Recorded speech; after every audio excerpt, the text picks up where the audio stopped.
let's continue. So, what about you? Are you listening to God? Is talking to you? Yes, but are you listening? Are you doing what He's telling you to do? Like, Holy Spirit means God is with us. And yes, it's God that is talking, speaking to you, giving you all these ideas. I know they are scary, but listen to Him. Like, I'm listening to Him, you can do too. So, another thing is that because I knew how powerful Holy Spirit is, when my advisor said it was impossible to get to get back to the business school, I told him that I serve a God that does the impossible. My advisor was shocked I graduated. In fact, me too. Up till today, I'm still shocked. So, because how God did it blew my mind. Now, in ministry, I need to keep believing God is powerful. He's seriously powerful. Like, God lifted my faith with my college experience, and He taught me how to take risk. Now, whatever I'm doing right now is a risk. But because God has shown me He's powerful, I am willing to take more risk with Him. So, another lesson, shocking lesson God taught me in college was how to think. Like, my psychology teacher will say something that contradicts how God taught me to think, and God would tell me, don't let it get into your head, just focus on passing this class. So in the exam, according to my psychology teacher, I will pick option B just to pass the exam. But deep down, spiritually, the answer is option C. So God taught me how to maneuver the world, without letting it affect my God thinking. So like in college, like so many classes are there to change the way you think about Jesus.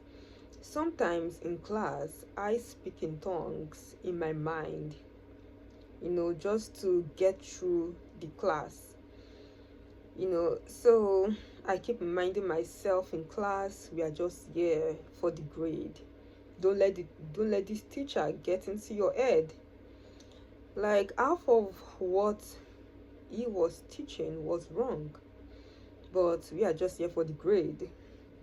So Holy Spirit kept on telling me. Also, when I left the class, it was like I could breathe better. Like, I was suffocating in that class, looking at the clock, telling myself it will soon be over. Like, the point of the teacher is to read this and this, do this assignment, ignore every other rubbish talk. Like, same with sermons. Like, God will tell me, ignore this part, take this part. So what is God telling you? Even with my parents, 30 years living with them, I speak in tongues in my head. Like, when my dad sits me down and starts telling me to always think about what people think instead of what God thinks. Like, every time, what will people think? What will people think? What will people think?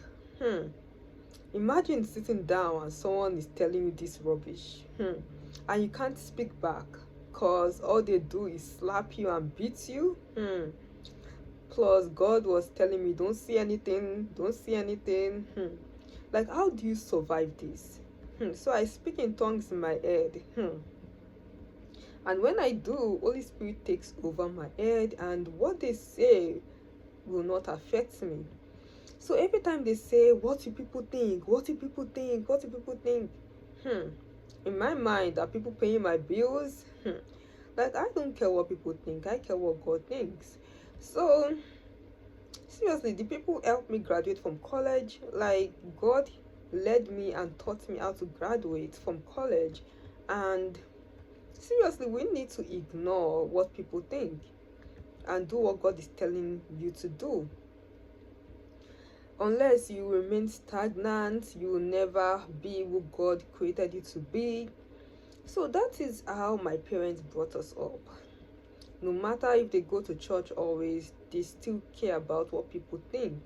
And they still like told me to like never evangelize on social media. But deep down I keep telling myself, you are not my God. I will do what God says. I didn't tell them, to their face, because they won't listen and all they know is to slap and beat me. So I kept it in my heart, and God told me it's a secret. Don't tell them anything. They will never agree. They will never agree to sharing testimonies online. But God said, share it, I will back you up. Now, because of my college experience with God, I knew God is a God of His word. So I listened to God, and God used college to fortify me for today. Like, seriously, I hated college, but when I look at it in the eyes of God, I learned so much about God. I got closer to God. God shaped my thinking. And after I graduated from college, I thought I'll be back to my old self, party going tired, friends skipping tired. No, no, no. I struggled to get back to my old self because I have experienced something with God and I couldn't go back. I noticed getting back to my old self before college meant distancing myself from God. And when I did that, I spent less time with God, and guess what God did? God said it was time for MBA. God was using that to draw me closer to Him more and more.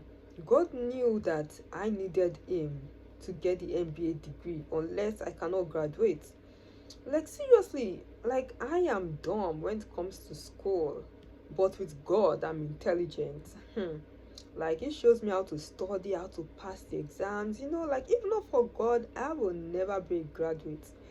Like, I notice when I don't call on God, I fail my classes, and when I call on God, I pass my classes. Strange. But God was using school to train me. So when God said MBA, I said no. It's the devil talking to me. After all I passed through during bachelor's, I never wanted another degree. So I was trying to ignore God's voice, but I knew it was Him. So when I agreed, I realized that I needed the same strategy for my bachelor's degree to get my MBA degree.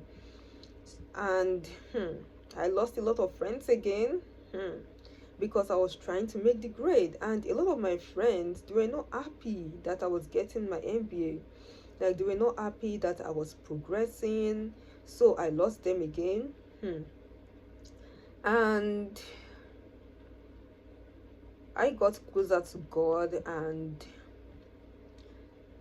honestly, the reason why I got closer to God was because it could help me to excel in the MBA program. Like, it was tougher than the bachelor's program, but God gave me strategies, and He started telling me, if you were on probation, what would you do? So God changed my thinking. He helped me to study harder. One of my classes I got a low grade, and the school was threatening to send me out. Then I studied harder again, and it was tough. I was losing my mind, but God helped me. God saved me. Then I also had a job during the MBA program, which made it tougher. My manager was wicked, not understandable. She even advised me to drop out of the program. What? So God told me to leave that job and told me to stay home till the MBA program was over. It was tough. In fact, God allowed them to terminate me from that job so I could handle the MBA program. But it was still tough. During this stay at home and going for the MBA program, God provided for me. God showed up again, helped me to get grade A because I was on probation. We continue in the next video.